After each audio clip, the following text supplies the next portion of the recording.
Hi, this is Chef Saby and I'm locked up at home like all of you out there. I'm doing this really simple, quick recipe on request of Dineout. As you all know, Dineout is this amazing app that provides us with these great venues, fantastic curated meals and dinners, partners with every possible restaurant, hotel across the country, including mine. And I've been the one missing out on it the most. I'm sure all of you are. This is a simple recipe to keep you going through these difficult times. I know it's been very difficult for all of us sitting at home, but you got to stay mentally fit, very agile, and also eat something simple and healthy so that we are all ready to take on challenges when we get the chance to get out there. This is also the month of Ramzan, so it's for me it's a very special time because I have been enjoying the iftars with all my friends and family every single year, but this is probably one of the years that we will not be able to get a chance to go out and enjoy it together. So I'm going to try and create a simple recipe to remind you of all the beautiful times.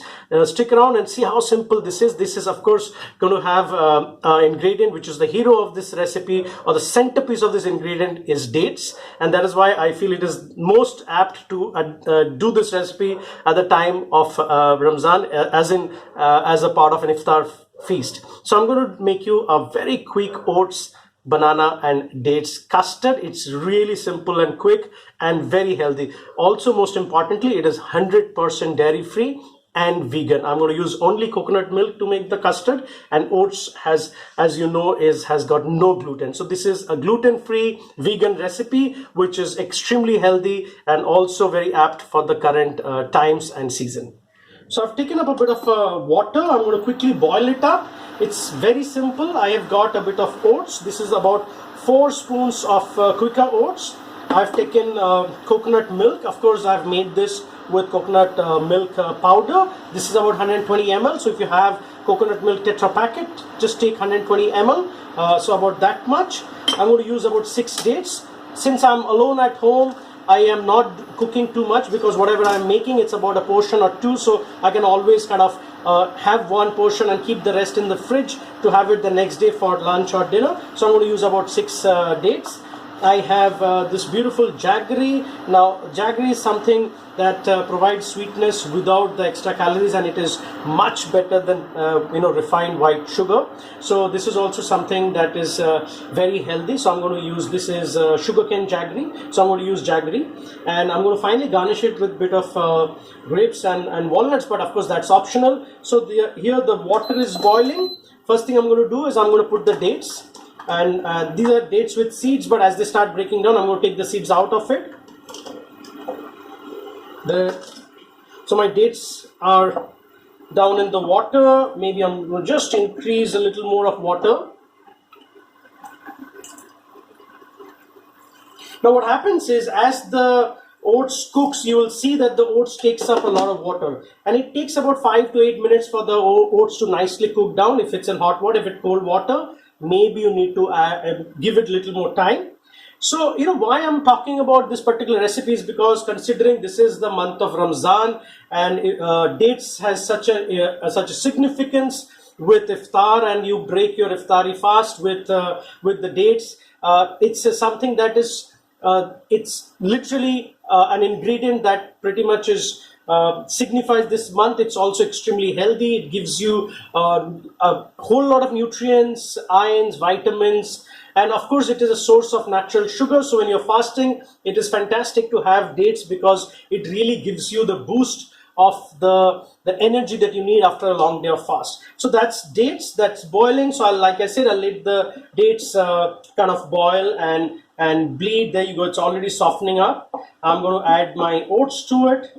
It's a very quick recipe. I'm going to also tell you a little bit of all my memories, beautiful memories of all the iftari feasts.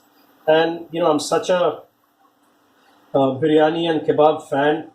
I can't tell you how much I'm going to miss it this year. So the oats is down. Now quicker oats, about 5 to 6 minutes of this cooking together. I'm going to quickly chop up the banana because with this I'm going to use 1 medium-sized banana. So very simple prep. You can chop it up a little further if you like, but since it's also going to all cook down, and I think that much should be enough for 2 molds. So there, the banana goes in. So dates, banana and oats all are inside. Now this has to cook down really. You see a lot of extra water, so I'm going to let it cook down. I'm going to put a little dash of a hint of a bit of a spice. I have star anise here. It's one of my most favorite spices of all time, so I'm going to do a bit of star anise. You can of course put cinnamon or choti elaichi. Now I must tell you that this is going to be something like the firni, you know, the firni that we eat at all of these iftar feasts. So I have broken my star anise. Freshly pounded spices, obviously they're going to be lovely aroma.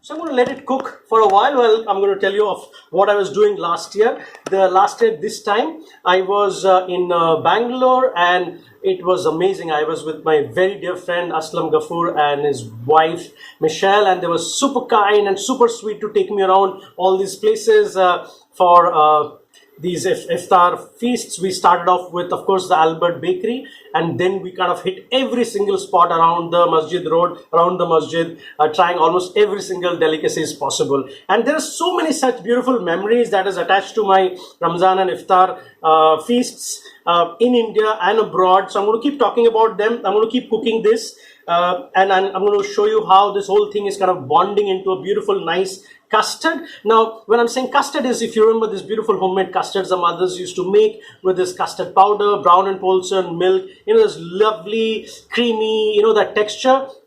This one is going to give you almost something similar because the oats will melt down, the banana will bring the creaminess, but mind you, it has absolutely no milk, as in no dairy, and no gluten. So this is something that really also, you know, suits me. I'll tell you why in a minute. So of course, there's varieties of sweet dishes that forms this amazing iftar feasts that, you know, we go out every evening and then we savor this malai chop, and there's malpua, and then there is these custards, lagannu custard, caramel custard, shahi tukra. Now every city have their own, and I guess Bangalore has its own. But one of the most favorite ones of all of this, I would say, like my all-time favorite, is a firni.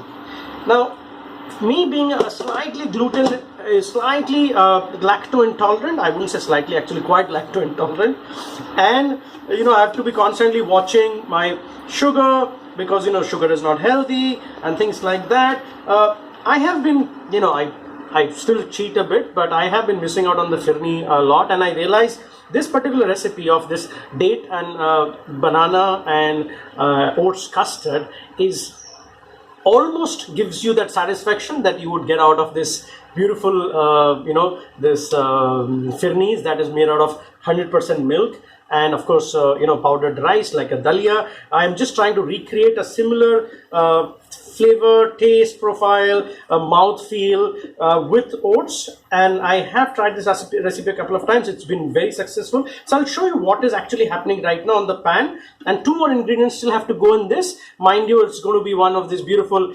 jaggery powder that I've showed you, and then of course the coconut milk, and then you know, a lot of the times if you like, you can actually blend it, but I still like a little, you know, the grain in my mouth, the texture of it. So this is how it is looking right now. If you see, it's almost broken down, and the date seeds have started coming out. So there you are. I'm going to just toss it out, and maybe I've taken out a few more already, but I think there are a couple left. So the date seeds have come out, so dates have almost started dissolving. So that's the date seed again. I'm just going to keep tossing them. So the date has dissolved. The banana obviously has dissolved quite a bit into the whole thing. Now you must understand that dates already is going to add a lot of sweetness into this dish. So you don't want to oversweet it. At the same time, I don't like things to be oversweet, so I'm going to use like a bit of jaggery. But if you like, in this recipe, 2 spoons of jaggery is going to make it very sweet. I'm going to go with about a spoon because I generally like it less sweeter.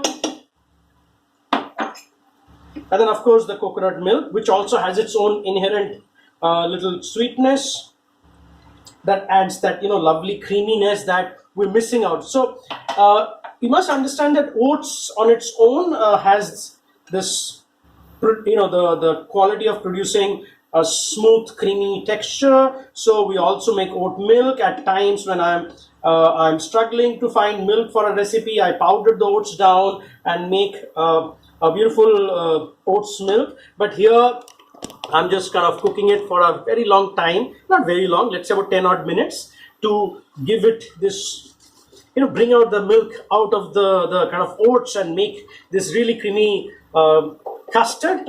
Now, and on top of that, of course, coconut, and dates and coconut is like marriage made in heaven. I kid you not, it is one of the finest combinations, and I think that's why all our Southeast Asian recipes always have coconut milk and dates and date jaggery and things like that, and it's just so yum. And me being a Bong, coming from the, you know, the village of Sundarbans and that part of the country, a date coconut is just absolutely down my alley. You know, whether we do a pita out of it, whether we do a payesh out of it, whether we do desserts out of it, this is absolutely an amazing combination. Now, if you like I said, you can use your choti elaichis, you can use badi elaichi, you can use soft, any other flavoring. Cinnamon and star anise are 2 of my favorites, but I always am favoring star anise, so I put star anise on my custard. Maybe another couple of minutes, it will be completely thick. I'm going to put it in a little katori. I don't really have fancy molds and stuff at home to set it up. I'm going to put it in a quick katori and then put it back in the fridge to set. I'll show you. 2 more minutes. I will just quickly put it on the on a mold and put it for setting. So I think I've got my achieved my desired consistency that I really wanted. This absolutely creamy texture without any cream, without any dairy products, without any butter, without any malai. It's just banana and the oats kind of leaching its, you know, the oats milk into the whole thing, and of course a dash of coconut milk sweetened with my hero ingredient of which is dates, of course. So this is the consistency. I don't know if yeah, there you go. So I have pretty much got my, this is the desired consistency, so you can eat it hot. It's absolutely stunning and tasty. And of course, the beautiful, you know, the star anise aroma, which just goes with everything from savory to sweet. I think it's just a spice that really lends itself to every possible single dish. So that's the mold, which is not really a mold, you know, it's a plastic katori, but hey, you know, this is a time of survival and we are all making do with whatever we have at home. When I go back to the restaurants, I'm sure I'm going to make fancy looking, you know, custards and puddings for you. But so I'm going to put 1 to kind of this is, like I said, you know, it is almost 2, but I'm going to keep 1 just to eat hot. I can't wait to taste it. 1, I'm going to cool it down and show you how the presentation is done, and the other 1 I'm going to keep it to eat. So 1 mold is ready, and this I'm going to go and cool it and then quickly present it with a little, you know, top of nuts and nuts and grapes. You know, nuts and dates, I'm constantly getting confused. Nuts and grapes. So yeah, in a minute. For an hour of refrigeration, and if you want to leave it overnight, feel free to leave it overnight because it has no gelatin. Just don't freeze it because it will, you know, develop ice crystals in it. So just keep it in a regular chiller or a refrigerator and it will be absolutely creamy and smooth. Let's see how ours have turned out. I put it about an hour back, so it's not much time, but hey, I've really put all the effort, so it's going to be. And it looks okay, as in, if it unmolds well, I will have to use, I have to say voila. So that's every time you're unmolding something, that whole anxiousness, if it is going to come out well or not going to come out well, how is it going to look, all of that. It's like hitting your first ball in a cricket match. It's always that anxiousness. Even after unmolding maybe thousands of these by now, I'm still very anxious. Let's see how it goes.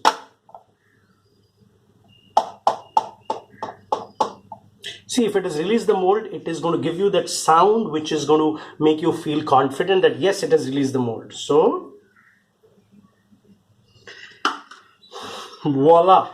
So there you go. That's voila. So a quick dressing, and the dressing is going to be very simple. I'm going to tell you what I'm putting on it. That's the basic custard, which is now set almost like a pudding, and it's really, really nice. It's absolutely, I don't know, it's mouth-watering, I'm already like, I'm just going to try and push it. Now see, it's quite solid and set, so you can do whatever you like with it. A bit of grapes to garnish it. I had lots of nice fresh grapes, been very lucky to have them in this part of the time, because right now, a lot of the ingredients are not available. I have got this beautiful California walnuts that I've soaked them on a bit of jaggery syrup. So California walnuts soaked in jaggery. Of course, the jaggery syrup is the same jaggery that I have used to cook. So nuts and dates and grapes, fresh grapes. So you also have this, beautiful fresh fruit texture attached to it. Now, what can be better than this sitting at home? And then little extra that syrup I'm going to put around it.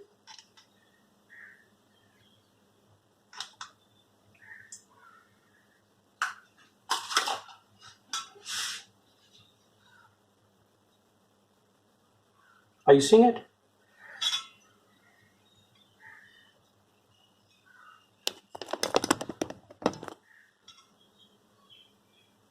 See, so this is going to be my this evening's iftar feast. Of course, after all the savory stuff, which I can't share all the recipes with you in one go, so probably going to do another session with you guys. Now, this is, like I said, it's all for all of you Dineout fans out there. Since you're missing out on all the curated meals, dinners, the experiences, but it's just a matter of time. So this is something that is going to keep you going for a while. Try this recipe. Stay home, stay safe, spread the joy and happiness. This is Chef Saby signing off. Looking forward to seeing all of you really soon out there on the other side. Thank you, cheers, and happy iftar.